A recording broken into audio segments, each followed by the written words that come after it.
गरुड़ पुराण का यह 6वां अध्याय है।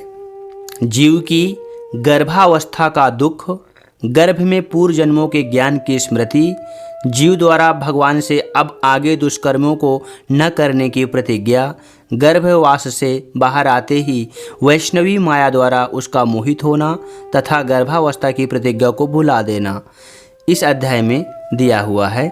गरुड़ जी भगवान से कहते हैं, कथमुत्पद्यते मातुर्जठरे नरकागतः गर्भाधि दुखम यद भुंक्ते तन्मे कथय केशव।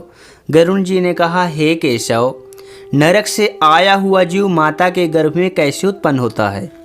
वह गर्भवास आदि के दुख को जिस प्रकार भोगता है वह सब भी मुझे बताइए। श्री भगवान ने कहा, स्त्री और पुरुष के संयोग से वीर्य और रज के स्थिर हो जाने पर जैसे मनुष्य की उत्पत्ति होती है उसे मैं तुम्हें कहूँगा। ऋतुकाल में आरंभ के 3 दिनों तक इंद्र को लगी ब्रह्महत्या का चतुर्थांश रजस्वला स्त्रियों में रहता है। उस ऋतुकाल के मध्य में किए गए गर्भाधान के फलस्वरूप पापात्माओं के देह की उत्पत्ति होती है। रजस्वला स्त्री प्रथम दिन चंडाली, दूसरे दिन ब्रह्मघातिनी और तीसरे दिन रज की धोबिन कहलाती है। तदनुसार उनमें स्पर्श दोष रहता है। नरक से आए हुए प्राणियों की ये 3 ही माताएं होती हैं। दैव की प्रेरणा से कर्मानुरोधी शरीर प्राप्त करने के लिए प्राणी पुरुष के वीर्यकण का आश्रय लेकर स्त्री के उदर में प्रविष्ट होता है।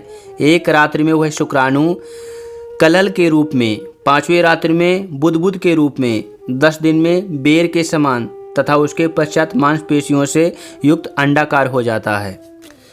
1 मास में सिर, 2 मास में बाहु आदि शरीर के सभी अंग, तीसरे मास में नख, लोम, अस्थि, चर्म तथा लिंग बोधक छिद्र उत्पन्न होते हैं। चौथे मास में रस, रक्त, मांस, मेदा, अस्थि, मज्जा और शुक्र ये 7 धातुएं तथा 5वें मास में भूख प्यास पैदा होती है। 6ठे मास में जरायु में लिपटा हुआ वह जीव माता की दाहिनी कोख में घूमता है और माता के द्वारा खाए पिए अन्नादि से बढ़े हुए धातुओं वाला वह जंतु विष्टा मूत्र के दुर्गंध युक्त गड्ढे रूप गर्भाशय में सोता है। वहाँ गर्भस्थ क्षुधित कृमियों के द्वारा उसके सुकुमार अंग प्रतिक्षण बार बार काटे जाते हैं, जिससे अत्यधिक क्लेश होने के कारण वह जीव मूर्छित हो जाता है। माता के द्वारा खाए हुए कड़वे, तीखे, गरम, नमकीन, रूखे तथा खट्टे पदार्थों के आत्मवित्तेजक संस्पर्श से उसे समूचे अंग में वेदना होती है और जरायु झिल्ली से लिपटा वह जीव आंतों द्वारा बाहर से ढका रहता है। उसकी पीठ और गर्दन कुंडलाकार रहती है। इस प्रकार अपने अंगों को चेष्टा करने में असमर्थ होकर वह जीव पिंजरे में स्थित पक्षी की भांति माता की कुक्षी में अपने सिर को दबाए हुए पड़ा रहता है। भगवान की कृपा से अपने सैकड़ों जन्मों के कर्मों का स्मरण करता हुआ वह गर्भस्थ जीव लंबी श्वास लेता है। ऐसे स्थिति में भला उसे कौन सा सुख प्राप्त हो सकता है? मांस, मज्जा आदि 7 धातुओं के आवरण में आवृत वह ऋषिकल्प जीव भयभीत होकर हाथ जोड़कर विकल वाणी से उन भगवान की स्तुति करता है जिन्होंने उसको माता के उदर में डाला है। 7वें महीने के आरंभ से ही सभी जन्मों के कर्मों का ज्ञान हो जाने पर भी गर्भस्थ प्रसूति वायु के द्वारा चालित होकर वह विष्टा में उत्पन्न सहोदर उसी पेट में उत्पन्न अन्य कीड़े की भांति एक स्थान पर ठहर नहीं पाता। जीव कहता है, मैं लक्ष्मी के पति, जगत के आधार, अशुभ का नाश करने वाले तथा शरण में आए हुए जीवों के प्रति वात्सल्य रखने वाले भगवान विष्णु के शरण में जाता हूँ। हे नाथ, आपकी माया से मोहित होकर मैं देह में अहम भाव तथा पुत्र और पत्नी आदि में ममत्व भाव के अभिमान से जन्म मरण के चक्कर में फंसा हूँ। मैंने अपने परिजनों के उद्देश्य से शुभ और अशुभ कर्म किए, किंतु अब मैं उन कर्मों के कारण अकेला जल रहा हूँ। उन कर्मों के फल भोगने वाले पुत्र कलत्रादि अलग हो गए हैं। यदि इस गर्भ से निकलकर मैं बाहर आऊं तो फिर आपके चरणों का स्मरण करूंगा और ऐसा उपाय करूंगा जिससे मुक्ति प्राप्त कर लूं। विष्ठा और मूत्र के कुएं में गिरा हुआ तथा जठराग्नि से जलता हुआ एवं यहाँ से बाहर निकलने की इच्छा करता हुआ मैं कब बाहर निकल पाऊंगा? दीन दयालु परमात्मा ने मुझे इस प्रकार का विशेष ज्ञान दिया। मैं उन्हीं की शरण ग्रहण करता हूँ, जिससे मुझे पुनः संसार के चक्कर में ना आना पड़े। अथवा मैं माता के गर्भगृह से कभी भी बाहर जाने की इच्छा नहीं करता, क्योंकि बाहर जाने पर पाप कर्मों से पुनः मेरी दुर्गति हो जाएगी। इसलिए यहाँ बहुत दुख की स्थिति में रहकर भी मैं खेद रहित होकर आपके चरणों का आश्रय लेकर संसार से अपना उद्धार कर लूँगा। श्री भगवान बोले, इस प्रकार की बुद्धि वाले एवं स्तुति करते हुए 10 मास के ऋषिकल्प उस जीव को प्रसूति वायु प्रसव के लिए तुरंत नीचे की ओर ढकेलता है। प्रसूति मार्ग के द्वारा नीचे सिर करके सहसा गिराया गया वह आतुर जीव अत्यंत कठिनाई से बाहर निकलता है और उस समय वह श्वास नहीं ले पाता तथा उसकी स्मृति भी नष्ट हो जाती है। पृथ्वी पर विष्ठा और मूत्र के बीच गिरा हुआ वह जीव मल में उत्पन्न कीड़े की भांति चेष्टा करता है और विपरीत गति प्राप्त करके ज्ञान नष्ट हो जाने के कारण अत्यधिक रुदन करने लगता है। गर्भ में रुग्णावस्था में, शमशान भूमि में तथा पुराण के पारायण या श्रवण के समय जैसी बुद्धि होती है, वह यदि स्थिर हो जाए तो कौन व्यक्ति सांसारिक बंधन से मुक्त नहीं हो सकता।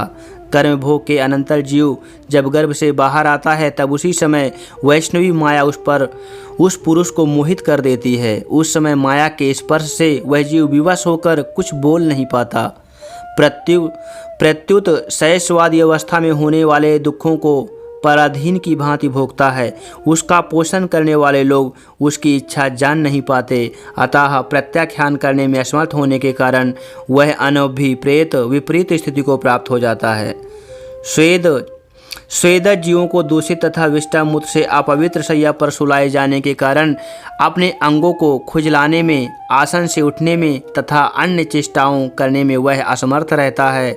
जैसे एक कृमि दूसरे कृमि को काटता है, उसी प्रकार ज्ञान शून्य और रोते हुए उस शिशु की कोमल त्वचा को डांस, मच्छर, खटमल आदि जंतु व्यथित करते हैं। इस प्रकार शैशवावस्था का दुख भोग कर वह पौगंडावस्था में भी दुख ही भोगता है।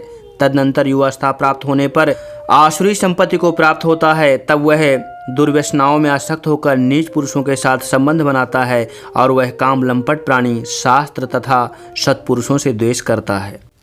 भगवान की माया रूपी स्त्री को देखकर वह अजितेंद्रिय पुरुष उसकी भावभंगिमा से प्रलोभित होकर महामोह रूप अंधतम उसी प्रकार गिर पड़ता है, जिस प्रकार अग्नि में पतंगा, हिरण, हाथी, पतिंगा, भौर और मछली, ये पांचों क्रमशः शब्द, स्पर्श, रूप, गंध तथा रस, इन 5 विषयों में एक एक में आसक्ति होने के कारण ही मारे जाते हैं।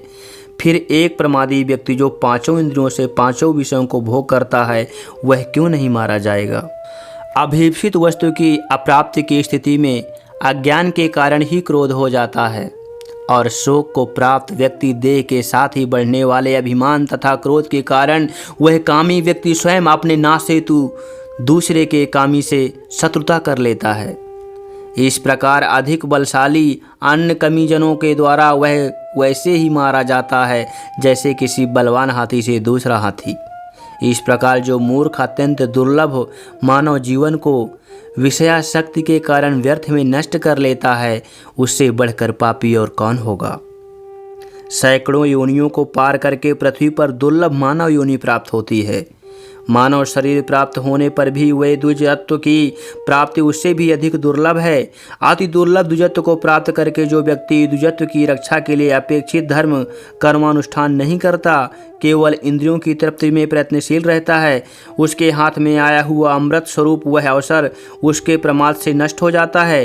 इसके बाद वह वृद्धावस्था को प्राप्त करके महान व्याधियों से व्याकुल होकर मृत्यु को प्राप्त करके वह पूर्वत महान दुखपूर्ण नरक में जाता है। इस प्रकार जन्म मरण के हेतुभूत कर्म पाशों से बंधे हुए वे पापी मेरी माया से विमोहित होकर कभी भी वैराग को प्राप्त नहीं करते। हे तार्क्ष, इस प्रकार मैंने तुम्हें अंत्येष्टि कर्म से हीन पापियों की नरक गति बताई। अब आगे और क्या सुनना चाहते हो। इस प्रकार गरुड़ पुराण के अंतर्गत सारोद्धार में पाप जन्मादि दुख निरूपण नामक 6ठा अध्याय पूरा हुआ। इति गरुड़ पुराणे सारद्वारे पाप जन्मादि दुख निरूपणम नाम 6ठो अध्यायः।